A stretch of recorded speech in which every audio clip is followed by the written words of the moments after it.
You may remember a year ago, over New Year's, there was an extremely controversial MAGA babe calendar that caused what is now referred to as Calendar-gate in right-wing circles.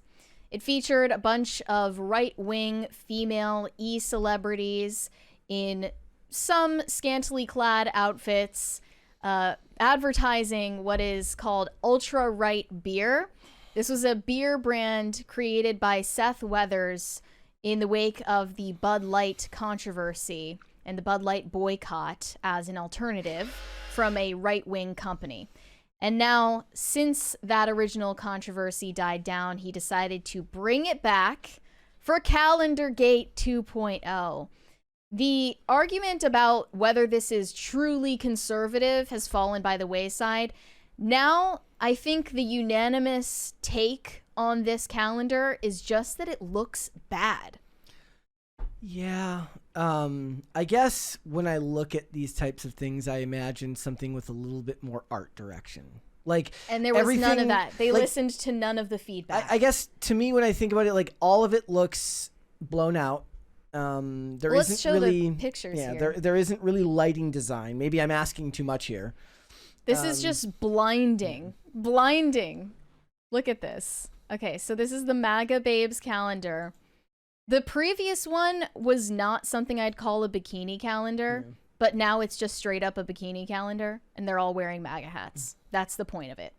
It all feels so formulaic now to me.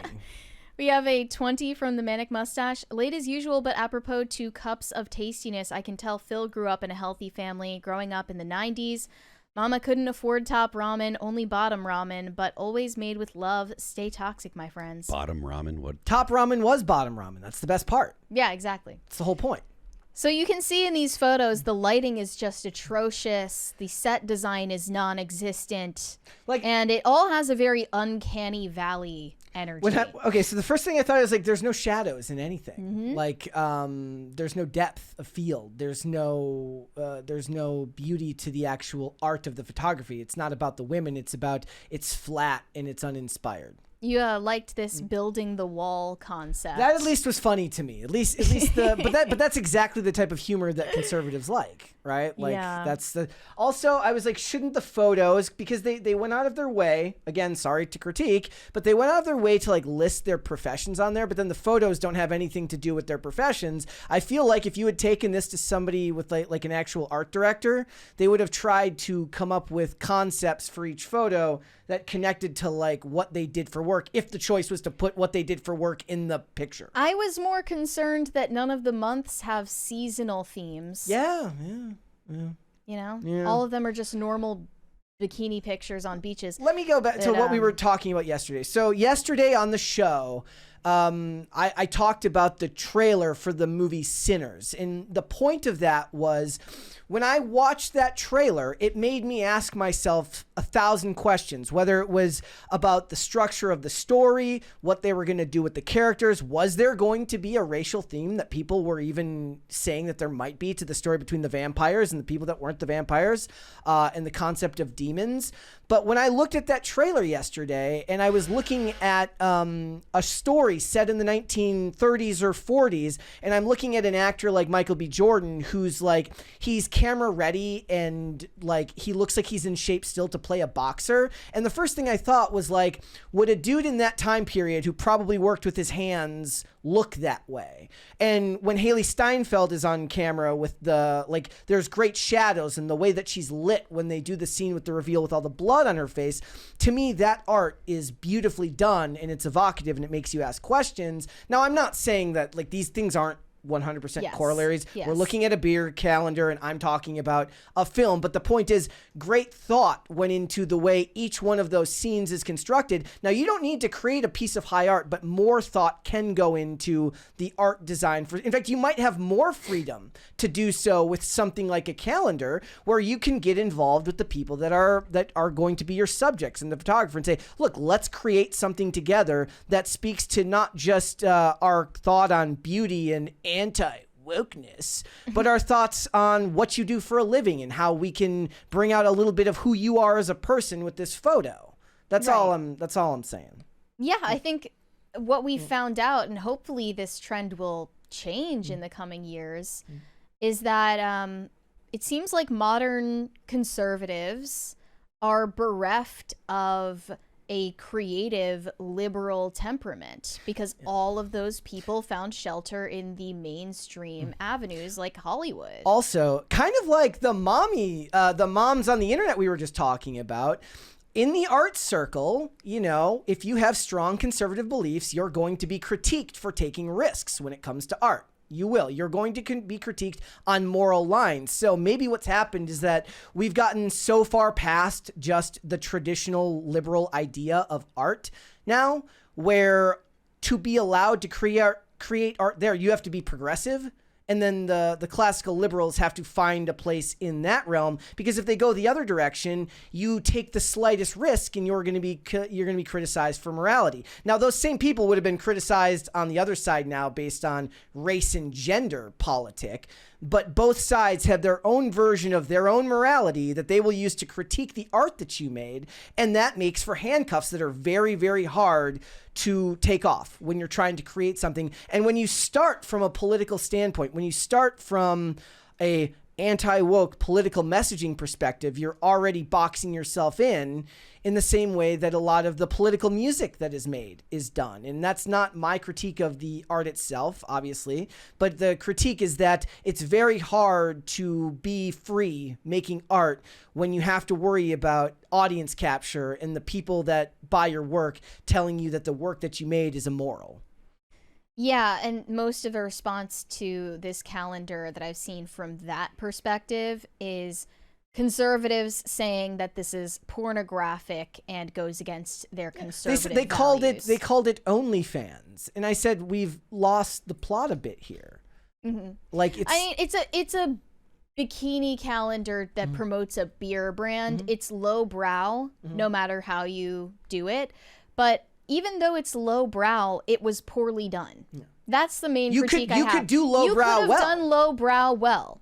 And this is their sales pitch. Following the massive success of last year's Conservative Dad's Real Women of America 2024 calendar, which broke the internet of over 50 million views, we're back again introducing Conservative Dad's MAGA Babes Make America Hot and Healthy Again 2025 calendar, a bold and unapologetic celebration of health, beauty, and American values.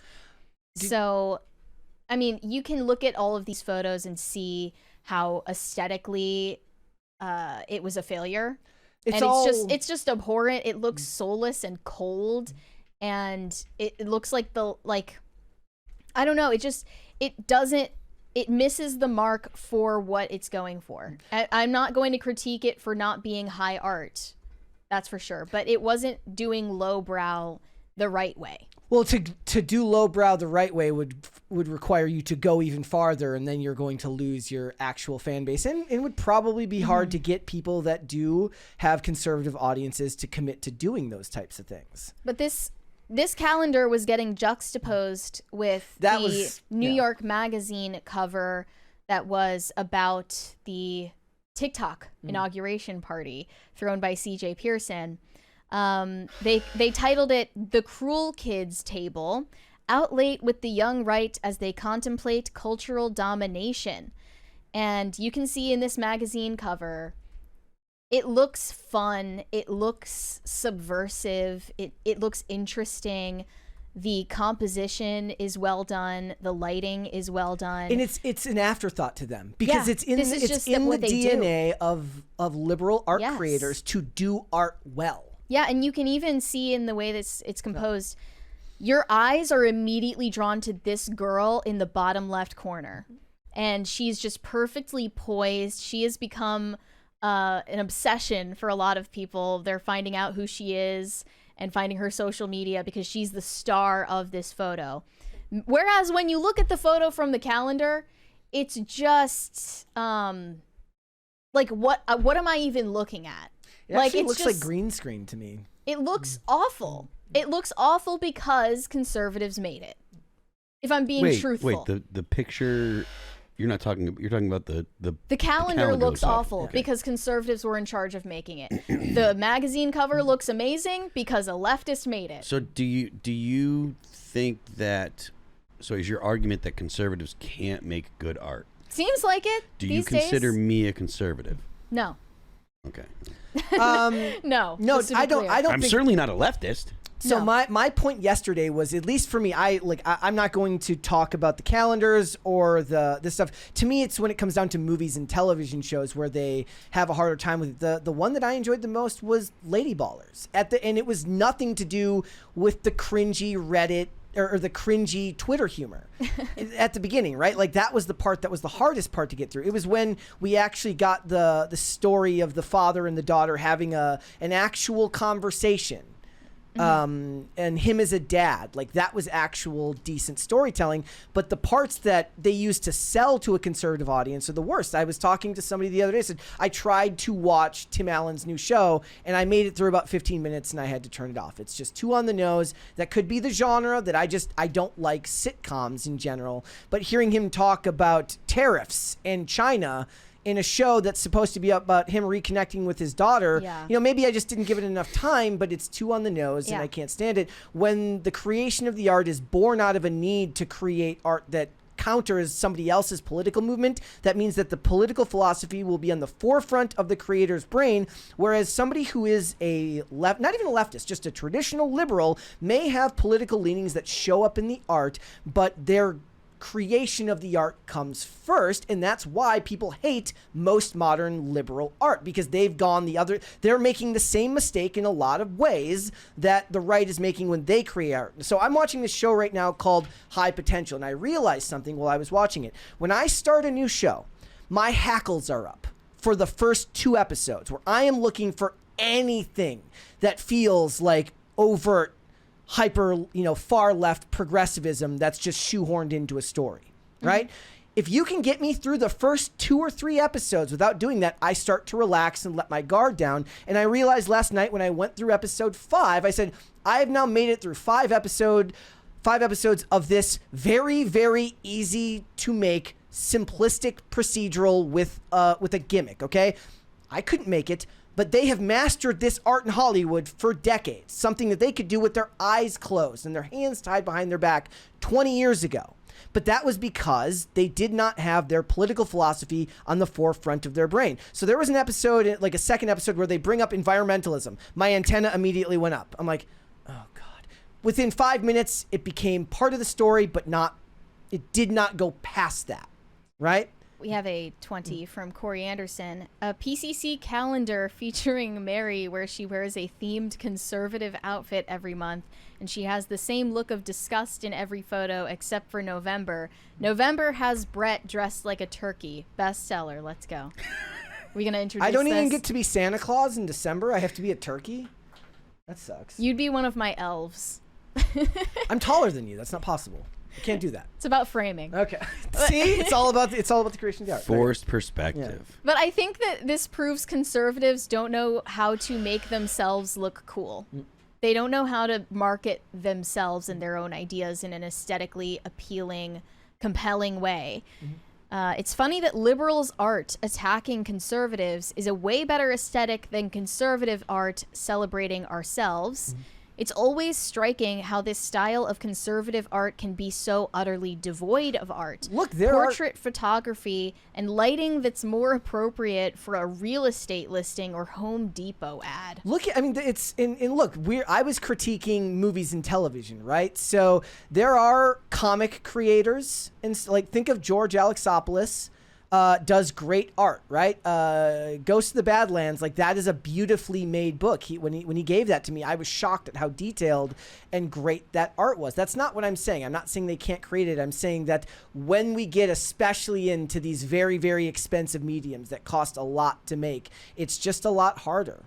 It really is. Yeah, I think a lot of conservatives are also making a false dichotomy between art and their own values, and like those things can't mesh together when it's very much achievable.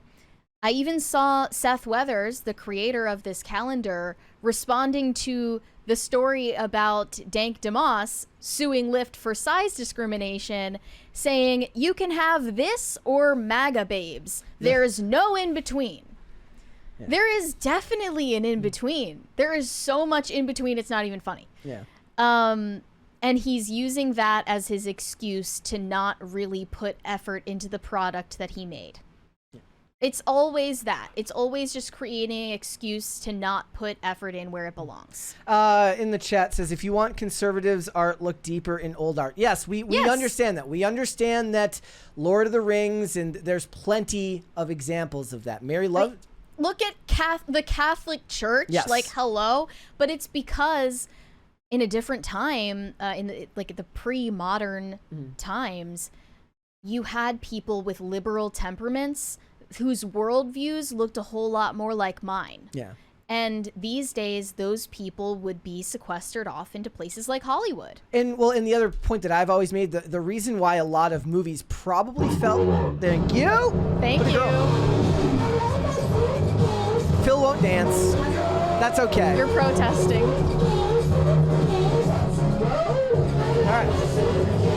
All right. You were saying? So the point that I've said is that the reason why the art probably felt like it hit more of a general audience was that, yes, you know, the idea of a progressive or a leftist or a liberal in the 80s and the 90s is vastly different than what it means today, as we've seen by the shift in the Overton window. But also back then, they were more beholden to the purse strings that told them, no, you cannot make something that only appeals to 12 people. You have to make something that appeals to a large portion of the country, which at that time was a Christian conservative country. Well, I mean, it was also, think of something more mass appeal than a cathedral. Exactly. Like, you can't find it. Thanks for watching. Listen to full episodes of Pop Culture Crisis on Spotify. Keep up with us on social media and make sure you subscribe and ring that bell so you never miss the show. Bye, guys.